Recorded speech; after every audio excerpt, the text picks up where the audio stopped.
GSPL કંપનીની મનમાનીનો વિરોધ થયો। ખેડૂતોએ વિરોધ કરી પાઇપલાઇન નાખવાની કામગીરી અટકાવી છે। વળતર આપ્યા વિના કંપની પાઇપ નાખતી હોવાનો ખેડૂતોનો આક્ષેપ છે। તો ગઈકાલે પણ ખેડૂતોએ આ વાતને લઈને વિરોધ નોંધાવ્યો હતો।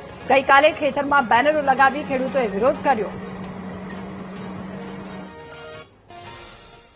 ખંભાળિયા તાલુકાના દાતા ગામે GSPL કંપની દ્વારા જે ખેડૂતોના ઉભા પાકમાં JCB ચલાવવામાં આવે છે અને પોલીસ પ્રોટેક્શન હારે રાખી અને ખેડૂતોને કોઈ પણ જાતનું વળતર ચૂકવ્યા વગર કંપની જે કામ કરે છે, તો આ કંપનીના કયા અધિકારો કંપનીને મળેલ છે?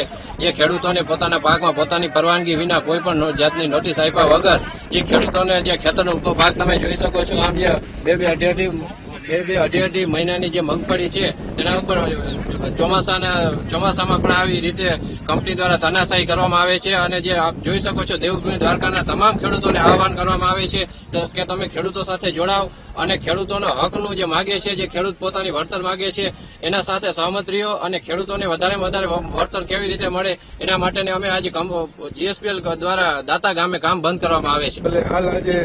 દાતાવાડી વિસ્તારની અંદરમાં આપ જોઉં છો પાછળની અંદરમાં જે આ લોકોએ બગાડ કર્યો છે, આ જમીનવાળાને કોઈને નોટિસ પણ નથી આપી, કેટલું વળતર આવશે એ પણ નથી આપ્યું। એટલા માટે તમે આની પર જોઈ શકો છો કેટલા ખેડૂત ભાઈઓ આવ્યા છે જે આજે કામ બંધ કરેલું છે। GSPLની અધિકારી પોલીસ પ્રોટેક્શન સાથે આવ્યા છે અને આજે અમે આ લોકો આજના દિવસ પૂરતું અમે આજે કામ બંધ કરવા માટે આવ્યા છે। તો મારા બધા ખેડૂતને નમ્ર વિનંતી છે કે જેટલા પણ દેવભૂમિ દ્વારકાના ખેડૂત હોય એ બધાય પોતપોતાની રીતે જ્યાં પણ અને ખેડૂતો અન્યાય થતો હોય ત્યાં પહોંચી જાઓ અને આવી રીતના વિરોધ કરીને